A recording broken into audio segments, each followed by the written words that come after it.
there, listeners. Are you feeling the weight of the world? Well, you're not alone. The U.S. Surgeon General says nearly 50% of parents are overwhelmed by stress. And guess what? It's affecting us all. Just last year, we heard about an epidemic of loneliness hitting half our population, especially young adults. But there's hope.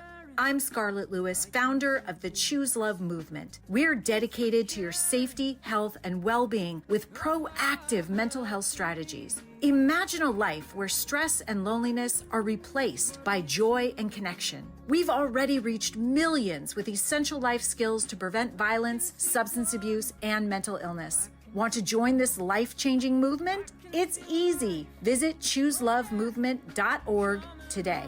Become a member, spread the word, and access our free resources. Together, we can create a loving, supportive community. Remember, all the nurturing, healing love you give comes back to you tenfold. Thank you for choosing love. I choose love. I choose love.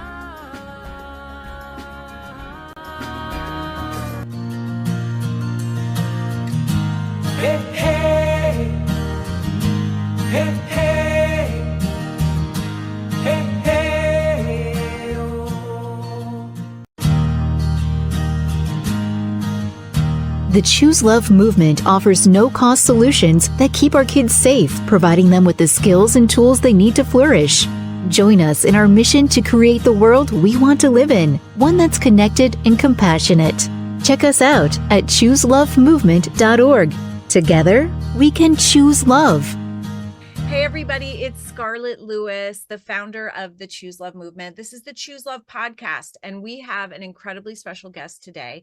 Her name is Gia Lacqua, and she is a widely regarded trauma-informed empowerment coach, international motivational speaker, women's leadership expert, children's book author. Check those out. They're really cute. Board officer, podcast host, and girl mom. Wow, sounds like you're able to do it all, Gia, and you're going to talk to us about how we can too. Gia empowers high-achieving women to break free from the relentless, never enough cycle and redefine success on their own terms. Through her signature framework, radical prioritization.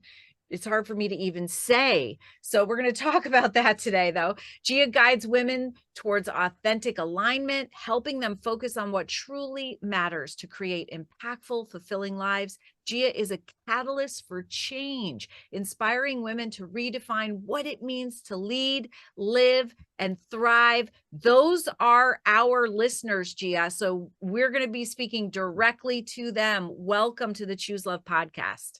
Scarlett, thank you so much for having me. It's truly an honor to be here, and I'm so looking forward to this conversation. Me too. Me too. For my listeners, but I have to admit, for myself as well. So Stanford University coined a phrase. It's called the duck syndrome. And the duck syndrome is something that I suffer from. I actually go to therapy for, and it is the visualization. If you can visualize a duck gliding across the surface and you're just looking at the duck on top of the water, and it looks like it's so smooth and just gliding. And meanwhile, you compare that to your life and then look under the water where you're paddling furiously to keep up.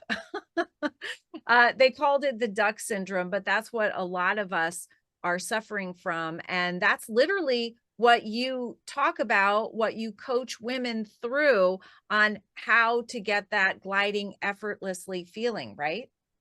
Absolutely. It's so interesting. I've never actually heard of the duck syndrome, but that makes a lot of sense. It describes my life some days as well, but a lot of my clients where, you feel like you have to have this polished exterior where you have it all together.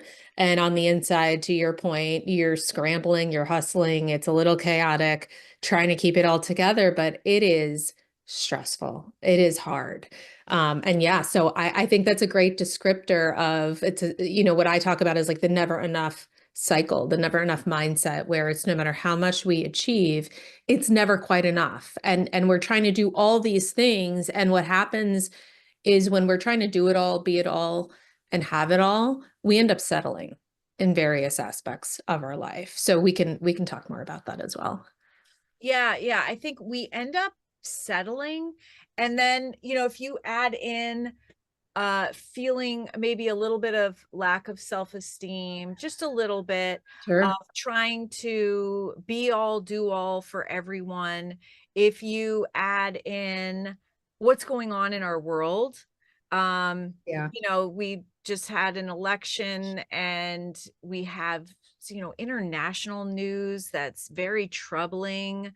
The headlines with whatever news you choose to read, all geared towards fear, because fear sells and our brain Yeah. is buying. I think that I think what we're seeing, that makes us feel sometimes inadequate, like we're not enough, we're not keeping up. We have this constant threat that our brain is partially focused on, and then we're trying to do the best in our lives. Mhm. And I think that these interesting signs have been popping up, Gia, that and around, and people have said that they've seen them when I've been talking about them. I was at my vet's the other day, and I'm checking out got my dog a rabies shot, and I see this sign on their counter, and it says, uh, basically management has a rule: no kicking, yelling, screaming, biting, slamming doors.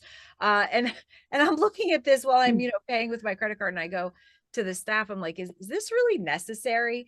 And they said, oh yeah, absolutely. We're abused every day. So my point is that all of that we're describing right now can translate into anger, Mhm. anger and defensiveness, frustration.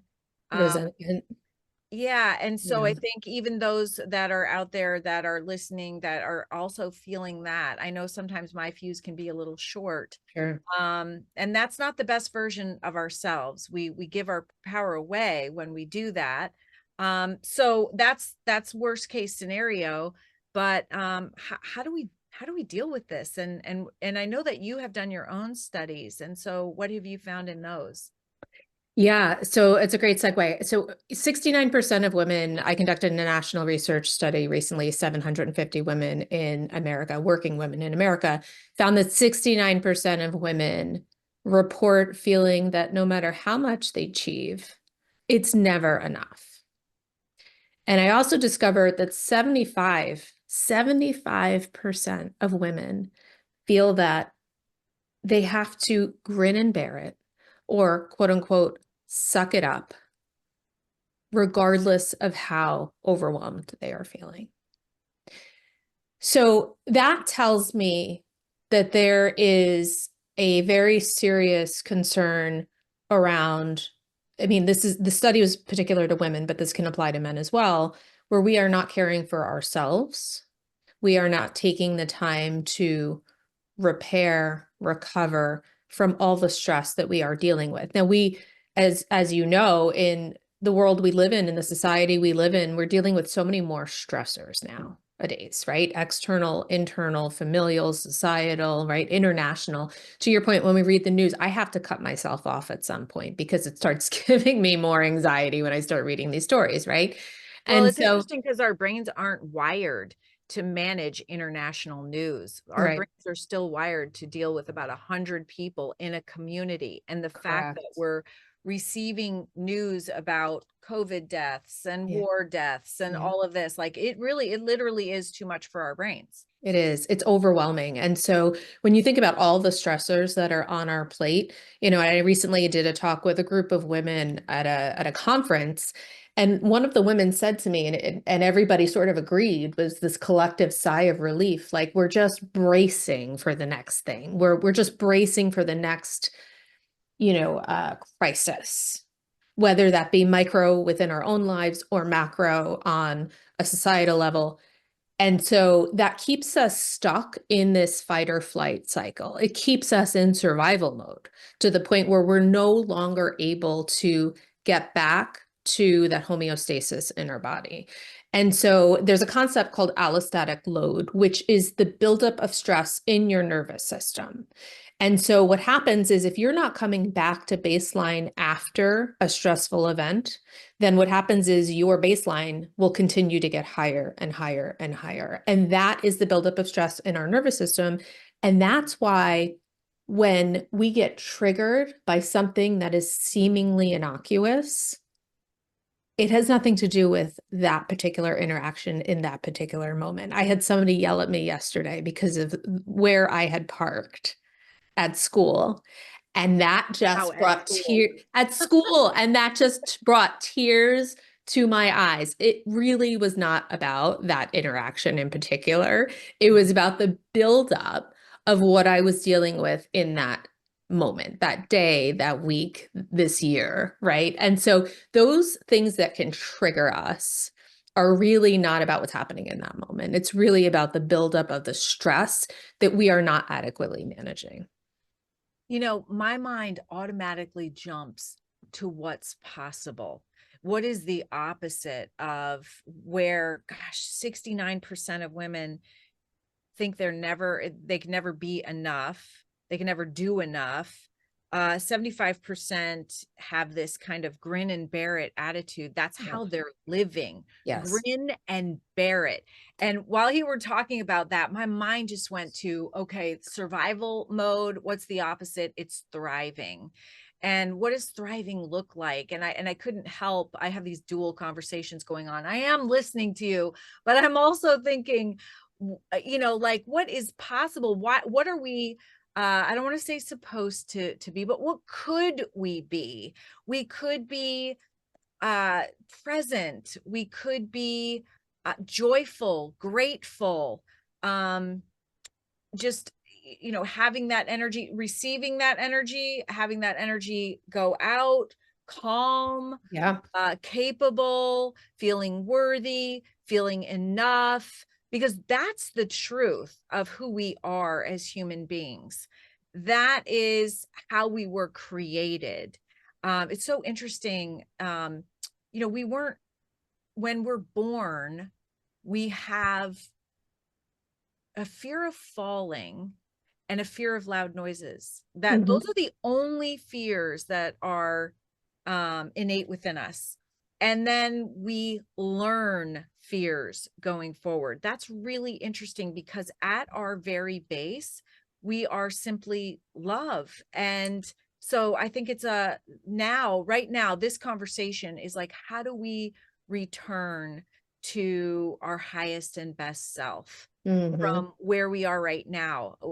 And you know what, even if you're listening to this conversation, you're already ahead of the pack, because you know that something more is possible. And that's why you're taking the time to listen to this on the way to work, while you're doing the dishes, or whenever you choose to.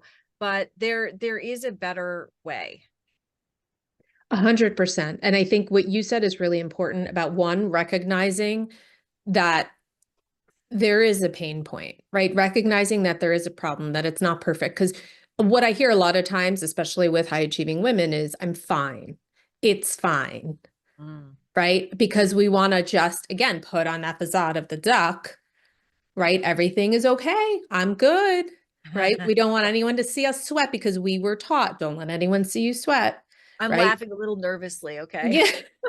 I'm feeling a little called out. Calling me out. Right? Yeah, because it's true. And then we were told, make sure you smile, make sure you're nice to everybody, right? And all these expectations that are placed upon us. And what's happening is we're suppressing our authentic selves and our internal needs. And so a couple things. One is recognizing that there is a pain point is really critical to your comment.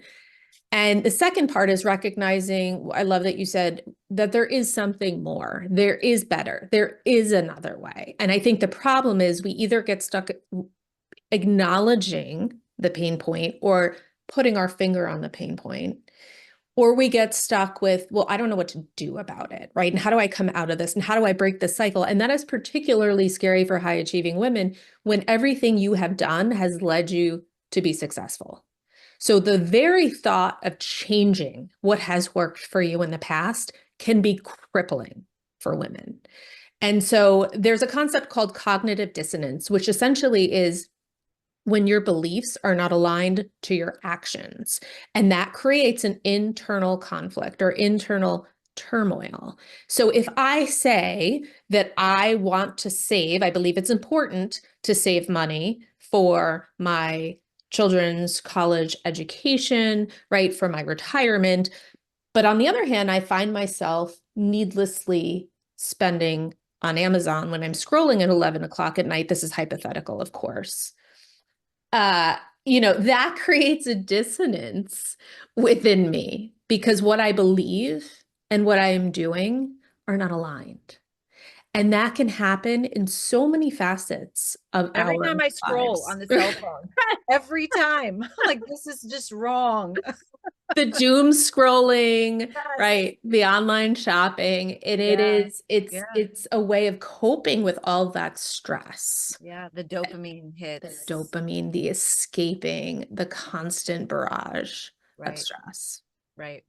Uh yeah, wow. And so what I always say is that it's just a choice. I mean, I say just, it's so simple. It's like Sure. when I found Jesse's message on the kitchen chalkboard after his murder. I walk into my kitchen and I see it right there, the solution, nurturing, healing, love. And I'm like, there it is. I Mhm. see everybody else around me. They're all blaming, finger pointing, Mhm. fault finding, angry.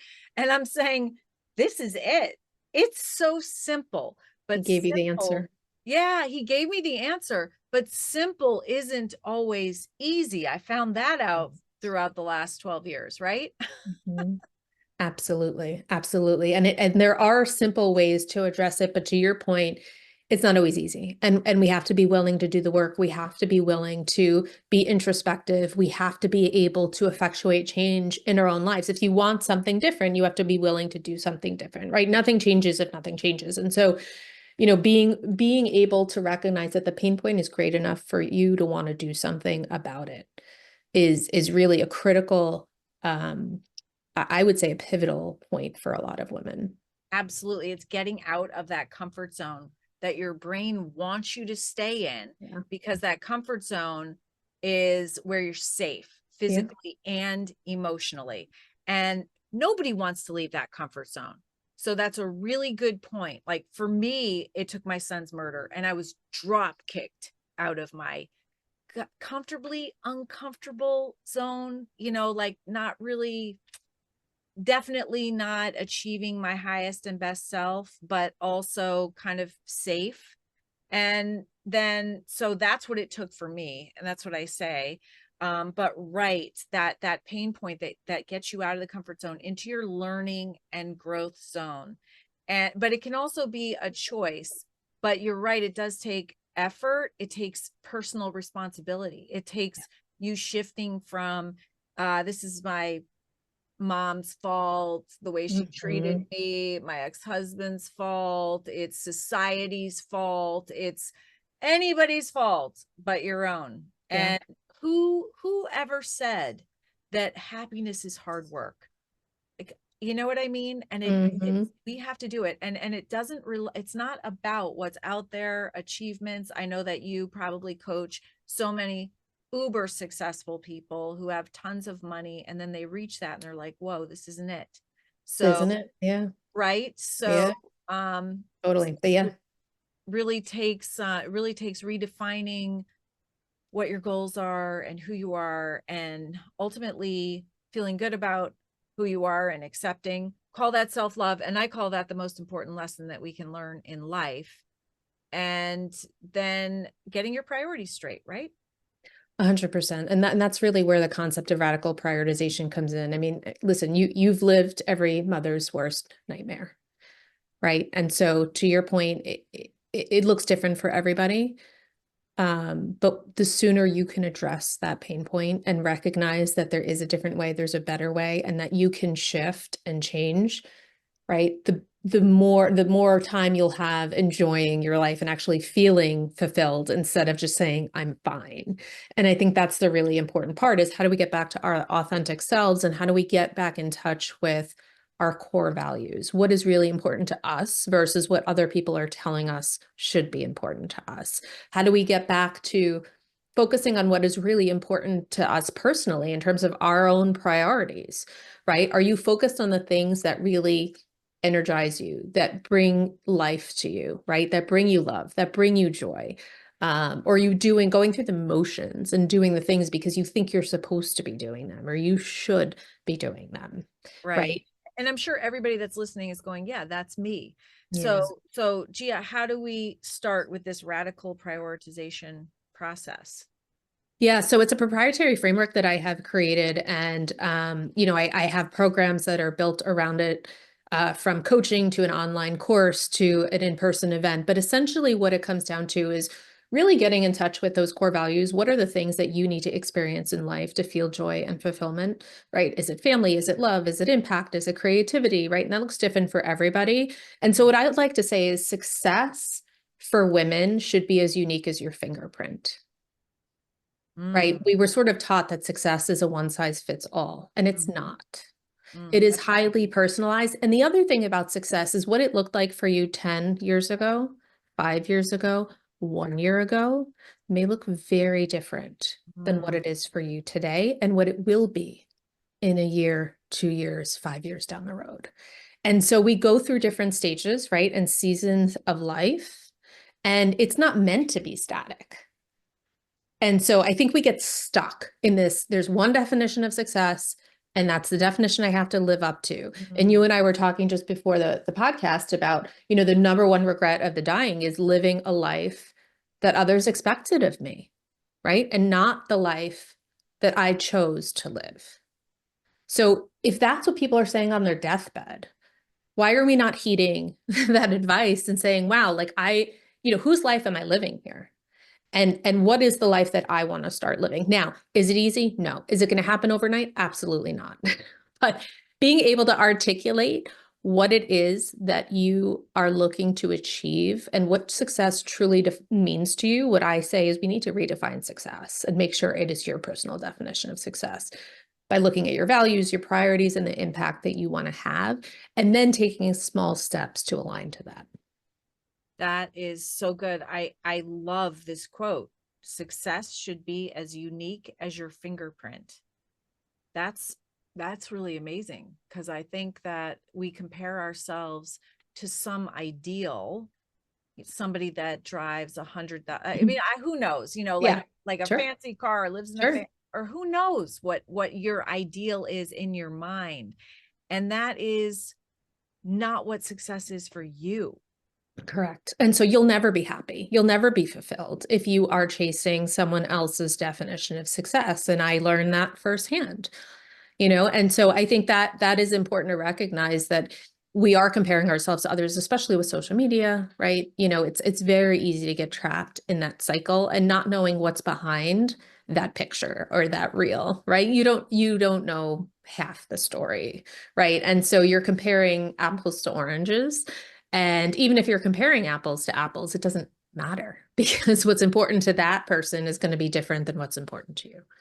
I mean, the bottom line is that I think I can't remember the exact number, but like a 1 in several trillion chance that you're even on this earth. And then you grow and you have this totally unique experience to every Mhm. and any other human being on the Yeah. planet. And so you get to this point where only you can share what you've learned through both the good and bad times and distill it into this wisdom that can help other people. And you are here for a reason and a Mm. purpose. And knowing that, and you're right, it can never be one path fits all. And even in our education system we try to do that, but it's not accurate because people are so different and we bring different talents and gifts to the world, and those are the things that should be exposed. Yes. And I love that you just said that. I mean, we could spend a whole other episode about the education system, but I read a quote somewhere that talked about, the essence of it was essentially schools are designed to teach fish how to swim, but what if you're a lion? What if you're a tiger? right? You're never, that. right? It's never going to be set up to help you succeed because you don't fit that mold. And so I think that concept is applicable across a lot of areas, especially for high achieving women, when we feel like we're supposed to fit a mold. We're supposed to step into somebody else's expectations, or we're supposed to look a certain way, right? Mhm. We're supposed to have the things Mhm. that we think we're supposed to have, but does that bring you joy and fulfillment? And I think that is the essence of it. And I love that you talked about purpose too. I think that's another important point, because in the work that I do, I became a trauma-informed coach. I got certified because I was seeing a very consistent theme amongst my clients where childhood trauma that was either unrecognized or unresolved was playing a significant role in how these high achieving women, lawyers, doctors, Mm. C-level, C-suite level executives were showing up every day at home and at work. And How does that so, how does that how does that impact you? What yeah, happened in your childhood? yeah. So it's a great question. And it's very broad again, because it's very unique. But when we either have unrecognized, meaning we tell ourselves we had childhood trauma, but we don't tell ourselves it's trauma. We say that's just the way it was. That's, wasn't actually that bad, right? Because we're also told to suck it up, right? So we downplay our childhood experiences. And so either we don't tell ourselves that it was a traumatic event, because then you don't have to deal with it. Mm. Or we recognize that it happened and we think we've resolved it because we've sort of intellectualized the pain, but we Interesting. haven't actually processed it. We haven't actually moved through it. And so that can show up as excessive people pleasing, perfectionistic tendencies, living in that flight or fight survival mode, right? Not giving ourselves the proper self-care, nutrition, rest, movement, whatever that looks like, because we are so focused on everything and everyone else. It's that need to overfunction, that need to prove. And I Mm. see that constantly, is the need to prove ourselves. Well, what are we trying to prove, and who are we trying to prove it to?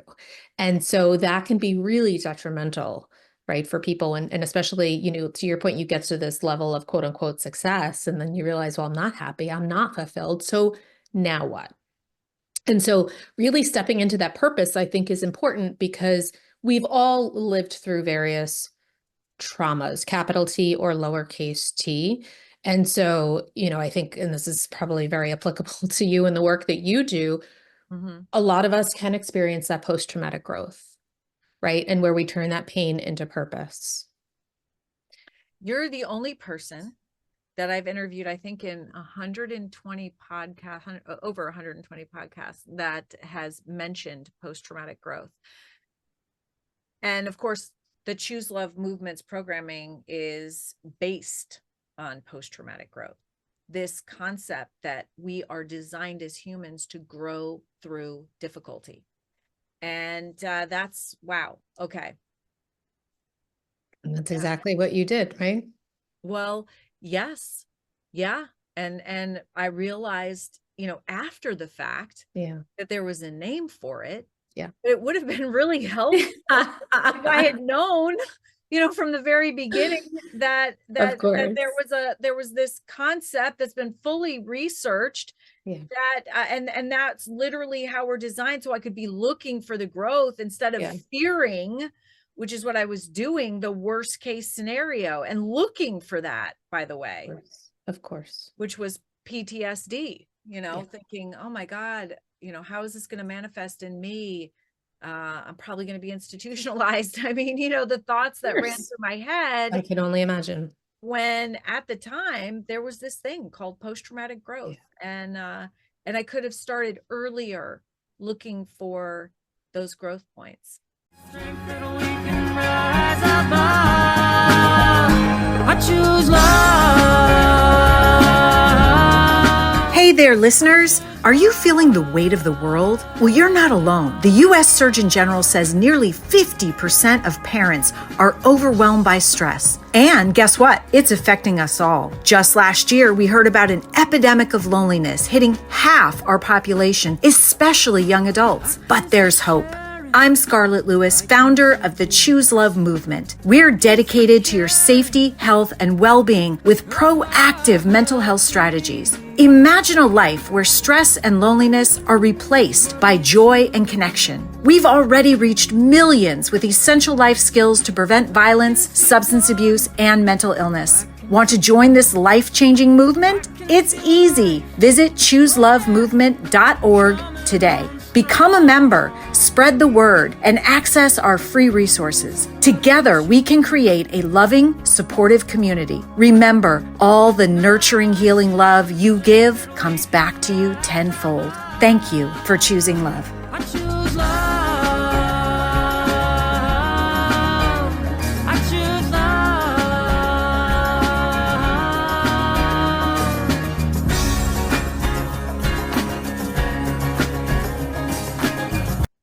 Yeah, I think it's not talked about enough. I think it's a great point. I think we go through pain and sometimes we feel like we either have to bury and suppress it, we have to hide it, right? Because I know from personal experience for me, for many years, I felt like I had to conceal parts of me because they were quote unquote ugly, right? I didn't want other people to see them instead of incorporating them, healing through them, and recognizing that they are a part of me. Right. And that's part of how we come to wholeness is incorporating all of the parts of ourselves, good, bad, ugly. It doesn't matter, right? Because it all contributes to who you are and the experience that you're living. Absolutely. It contributes to your wisdom and 100%. what you learn and how you've grown and the amount of strength that you are. It's an incredibly important part of you, this painful past. Yeah. It has led you and shaped and molded you into this beautiful human being that you've become. And instead of keeping that quiet, we should celebrate that by having the courage to share that with other people. I think pain is so often overlooked as the incredibly powerful connector that it is. When I share my story to an audience, I have a line of people that want to share their story with me. I mean, people walk up and they say, I've never told anybody else this before. Yeah. But one of the other things that they say often is that I'd like to share this with you, but it's nothing like what happened to you. What happened to you was the absolute worst that could ever happen to a human being. So they're qualifying their pain right off the bat, right? But I just want to share it. And then they start sharing it. And I think, to me, because we compare, and that's just how we gain perspective in life. So it's part of our navigation instincts. But I think that's far worse than what happened to me, and the fact that you would come up and think that it wasn't, that mine's worse than yours. And I think yours is worse than mine. I just think that we need to reevaluate pain's purpose in our lives. Like, we don't get out of life without it. It physically, mentally, and emotionally, as human beings, we're going to experience it. And this is you're not gonna escape it. You're not gonna escape it. And we know our kids aren't either, by the way. And by the way, if you think about it, like Jesse had an older brother, and as much as I could, as much as I knew it wasn't the right thing to do, I tried to wrap him in bubble wrap. Of course. Keep him from any more pain. And was I successful? You can take a guess at that. We're just going to feel it. And then I started realizing we don't do anything in our schools to prepare kids for pain. There are skills, tools, and awarenesses that we can give kids that can help them have the courage to face whatever it is in life and to get curious about how they're going to grow through it instead of fearing it. So resisting, avoiding, or numbing themselves. We're trying to raise a generation of kids that has the courage to face it. Absolutely. And get everything out of it they can, and then leave it in the past. Yeah. I love that. And it's true. It's how do we face it? How do we heal? And then how do we grow from it? Right. And that's where the post-traumatic growth comes in. It's how do we take our pain, transform it into purpose, but how do we use it as a source of power? How do we use it as, to good, right? To educate others, and to help others. And I think that's a really important part that that kids are not necessarily taught. And I think there's also a dynamic of, if we're afraid to be vulnerable and authentic, then kids can be taught to, again, hide or suppress those experiences that they've had, right? If we were taught not to show emotion, right? What does that do? And so I think it's important to recognize that there's various levels. There's a micro and a macro level to this, and both are important. But recognizing, how are you impacting those around you? How are you demonstrating authenticity? How are you demonstrating vulnerability? And Scarlett, this is the exact reason why nowadays, when you open your LinkedIn feed and we talk about leadership, that's why we're talking about authenticity and vulnerability as key leadership skills now. We weren't talking about that 5 and 10 years ago. Absolutely not. That is awesome. And something you just said helped me connect the way that we've been dealing with emotions, even in schools, to this authenticity piece. So I think that we've gotten our emotional management techniques wrong. And I'm saying this, and this is a really big deal based on new research that's come out called emo diversity. So emo diversity, which is what Inside Out 2 was based on, that really cute Disney movie. Yeah. Where emotions are running around in Riley's head, and it just talks about, emotions and how basically they all work together and that you need all of them. That is emo diversity says that it's actually the more emotions that you feel every day and the more varied, that is what equates into mental health and wellness. It's the more. And so I think, like, in schools, we've been teaching emotional regulation, right? Oh, you feel that emotion, you should get it into the green zone. And, that's where we all want to operate. And instead of celebrating emotions, and here's the fact, if I said something that was off-putting to you right now, you would get angry. Your cheeks would get red, the hair in the back. And you know what? That's your brain's way of keeping you safe. Yeah. There's nothing you can do about it. You want that to happen. It's the way that and it tells you something, right? It's like, wow, she just said something that wasn't kind, and then you can get curious beyond that. And somebody with emotional intelligence wouldn't say something equal or even more harmful back to escalate the situation. They would be able, what we call, thoughtfully respond with love. But like, all the emotions that we feel are good, even the ones that are painful, even the angry, ugly emotions, they're telling us something. And instead of feeling ashamed of having them and suppressing them, and I'm thinking of trying to be the perfect, think about all the roles that women play now, so much more than we did 50 years ago. Right now, we not only take care of the house, we feed the family. Now I've got a farm, do the farm work, but we make a living too. And support our children, sometimes single-handedly, right here. And that's a lot. A lot. And so, with all of that responsibility comes a lot of emotions, and these emotions are what help us navigate. I don't think we've been teaching emotions correctly. Emotions are evolutionary. And by the way, we don't want to control them, because when we control them and keep them in this green zone, then we're not fully experiencing everything that life has to offer, and we're not learning and navigating our world authentically. So that's what's kind of bringing me to this authenticity piece, where we talked about one of the 5 top regrets of the dying is saying that they weren't their authentic selves.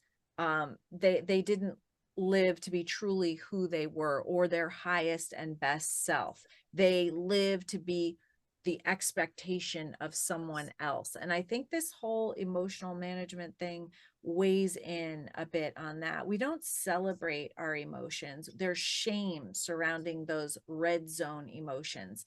And there shouldn't be, because, you know, I love Brene Brown that says anytime you speak what you're ashamed about, the shame blows away. And it's true. And I'm just here to say, and I know you are too, that it's the good, the bad, and you called it the ugly, you know, in us. We're all of that, and it's a celebration of everything that makes us who we are. You know, it's really interesting.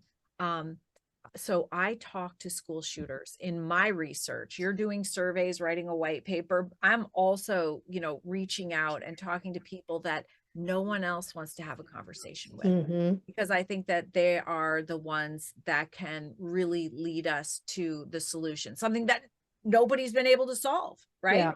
Mostly because we focus on the problems and we don't focus on the root cause. The problem, focusing on the problems, really sexy, right? And by the way, big money and big business, but doing the work and focusing on the root cause that could, by the way, reduce and prevent those problems, for some reason, not as popular. But anyway, so I talk to them, and the number one thing that they say, if I could reduce all the conversations I've had into one thing, is that they don't feel seen. And so, you know, we may be walking around feeling like our authentic self isn't being seen, but we don't know what that can lead to. That can actually, you know, multiply into anxiety and to mental health issues, substance abuse to try to numb that feeling, and then depression. You know, even depression and even violence. So it's really important that we figure out who. I'm not saying anybody's going to devolve into that, but I'm saying that's the importance of loving ourselves and accepting ourselves, whoever that person is, even those broken parts that made us who we are. Those should be celebrated, and we should be asking ourselves, how did we learn and grow from them instead of trying to hide them? And anyway, that's kind of what my thought process has been throughout this conversation. What are your thoughts? Yeah, I love that, Scarlett. And I think, to your point, if we don't allow ourselves to experience the full array of our emotions, we're not allowing them to serve their purpose. It's really good. Right. And so I think that's very powerful. And I think that what they're teaching kids in school today, what we're teaching kids today in school are the life lessons that they will carry forward. Right. So if we're teaching them, you got to push everything into the green zone, right? Or acknowledge that it's there and then move it over to the other bucket, right? Are we really allowing that? Are we giving them the tools to be able to process that experience? The other thing, you know, you said, I love that you're talking to shooters, try to understand the root cause and not feeling seen. So two thoughts there. One is, in my Instagram feed, not too long ago, was an ad, I'm sure you've seen it, for a bulletproof shield that goes in your child's backpack. I've bought one, by the way. Well, I know, I hear you. Go ahead, right? Share your thoughts with, you know, it doesn't matter. You're not going to hurt my feelings. No, I was completely torn. I was torn apart, because on one hand, I'm like, I'm going to do everything possible to protect my kid. Right. On the other hand, like, what are we doing? How are we here? What are we doing? And then you can imagine the comment section was riddled with. Well, and you know what, by the way, those inserts are like 35 pounds. So they're not even, they're not even something that your kid could carry around. I can't carry around one. And, you know, again, that's the attack end of the pathway to violence. You know, our efforts are there, and they should be addressing the root cause of the pain that then escalates into what everything that we're seeing. You know, I started off by saying, you know, at my vets, there's this sign: no yelling, biting, kicking, screaming, slamming doors. And it's like, where does that what come are we from? doing? Yeah, it comes from pain. It comes from unmanaged pain 100%. that we've suppressed because we want to be this perfect, Yeah. who, you know, what society says is perfect. And we don't celebrate these, you know, things. And celebrate maybe isn't the right word, but Yeah, allow ourselves to process that the process. full, Yeah, yeah, for yeah, sure. And so yeah. that's one thing that came up as you were talking about that. The other thing is the not being seen, I think, is really important because that can impact everyone, multiple levels, and no matter what your age. Um, you know, I think the not being seen is a very common experience. And to your point, how that manifests in people can look very differently, right? It can lead to mental health issues, it can lead to violence, it can lead to unhealthy coping mechanisms, drug, alcohol, substance abuse. Right. And so, but to your point, if we're not allowing ourselves to be authentic and express our vulnerability and process those big emotions when they do come up and have a safe place, right? Like therapy or whatever, right? Tools might be available, then it does lead us down a different path. And then that's, I think, where that comes from. And speaking of not being seen, I have to say that, you know, the recent Surgeon General report on parenting, this, you know, the state of parenting and how stressful it is to be a parent, mother or father in today's society, I think allowed people, a lot of parents to be seen. I think a lot of people, it was not news. It was not, you know, something that was really shocking to anybody. But the Mm, fact that it was in print in a Surgeon General report, right, mm, was very validating, mm, right? It's a way of saying, oh, you see me and I am not alone, mm. Yeah. right? And I as think you, also yeah, the fact that I'm not alone. not Like alone. I'm not the one carrying this burden. You know how kids always think that what Yeah. happens to them is, you know, Yeah. they're the only Nobody person else in is the world. experiencing it. But you Sure. know what? I think we tend Yeah. to do that too. Yeah, for sure. And it's like, wow, no, a lot of people are feeling this way. Yeah. Okay, I'm not alone. Yeah. This is a problem. And there are choices that we can make. You know, I always point to my formula that having the courage to face your pain, being grateful for what you have, forgiving yourself, that's the hardest thing that can then help you forgive others, and then doing something for someone else. 100%. Yeah, so, so important. Um, you know, I pulled up as we were talking the 5 regrets of the dying. Mhm. Not to bring this up like right at the end of our podcast, but I wish I'd had number 1 is I wish I'd had the courage to live a life true to myself, not the life others expected of me. And we were talking about the number 1 regret of the dying. Number 2, I wish I hadn't worked so hard. Number Mhm. 3, I wish I'd had the courage to express my feelings, be authentic, true to myself, celebrate the emotions, both good and bad, that emo diversity piece. Number 4, I wish I'd stayed in touch with my friends. And number 5, I wish I had let myself be happier. Mm. Wow. So this thought that we don't allow ourselves, we don't even allow ourselves to be happy. What does that mean to you, Gia? Yeah, that's a big one. And that's I see that a lot with high achieving women because we feel like we are supposed to be in service and sacrifice ourselves for others a lot of times. And then what happens is that leads to us not caring for ourselves. And it also leads us to not fulfilling our own ambitions and dreams. And that's one of the areas where when we full circle, when we started this conversation, I said, when we try to do it all, we end up settling. It could be in the form of self-care. It can be in the form of our own ambitions and desires, right? And not living a fulfilling life. It can take the form of, you know, job and career, not having the confidence to make the bold move and take a risk, right? It can show up in so many aspects of our life, our relationships, staying in an unhealthy, right? Or just, you know, not a great relationship. That can be a big one too, you know? And so I think the point is we settle, right? And then we don't allow ourselves to be happy because we feel like, well, this is just the way it is. This is what I signed up for. But it doesn't have to be. And this is where I feel safe, Yeah. right? I think that's Yeah. a big part of it. Sure. I feel safe here, and my Yeah. brain is telling me, don't try that. Don't get out of this relationship. It's good enough. You know, at least he doesn't beat you, Yeah. or, you know, Right. I'm laughing because I think I've said that to myself, you know, at some point. True. Your brain tries to keep you in this comfort zone. We've talked about that before, and it doesn't want you to strive. It doesn't want you to take risks because you might fail. Yeah. And so what we teach our kids to do is basically say, thank you, brain. I know exactly what you're trying to do. You're trying to keep me safe. And of course, we appreciate our brain for doing that. Of course. Thank you, but I got this. Yeah. I am more than enough. I am worthy. And I think those positive affirmations go such a long way.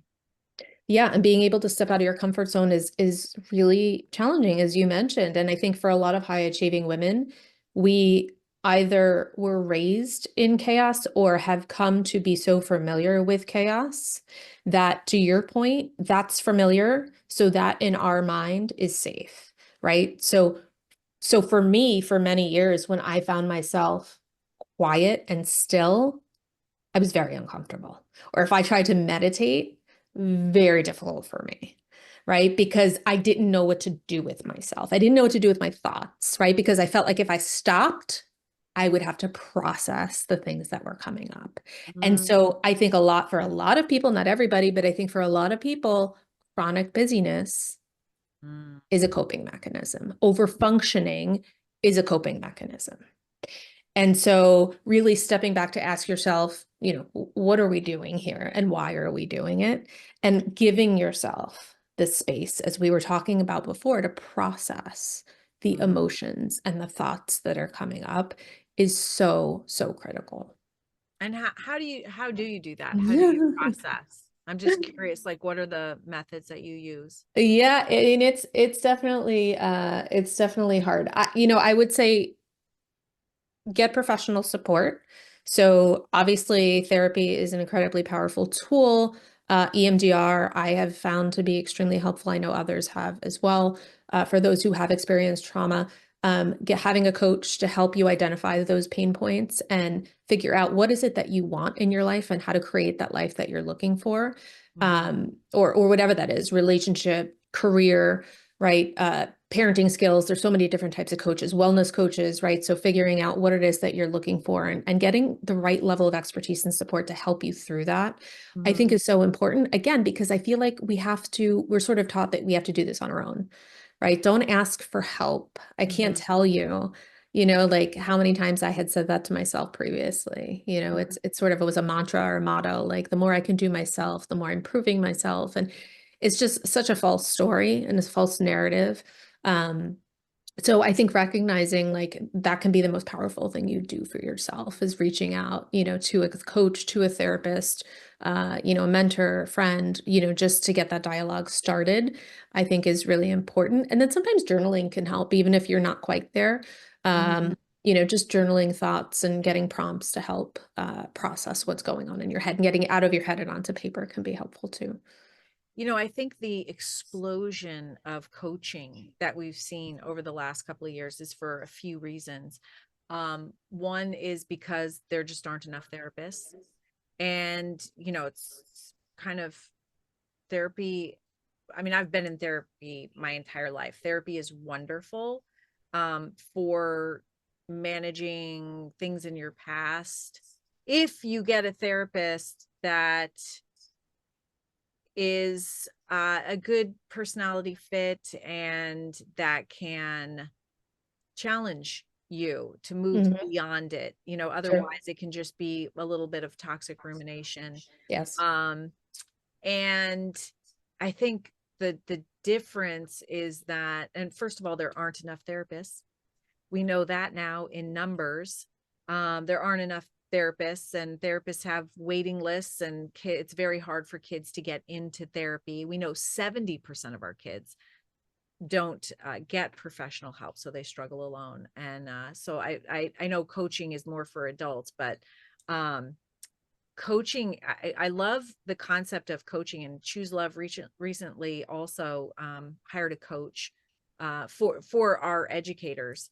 And I think coaching is so important because it does challenge you, because like you do have a proprietary framework that you put people on that's proven to help specifically women to be their authentic selves, to offset those 5 top regrets of the dying. And you know, you live it, and you help others be the best version of yourself. And I think that that's where it branches off from therapy.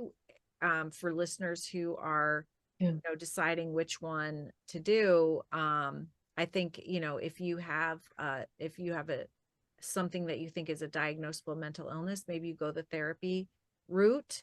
But if you're just looking to up level and be the best version of yourself, and you just feel like there's a block or a wall that's in between you and that, then I fully suggest you reach out to Gia and try her radical prioritization process.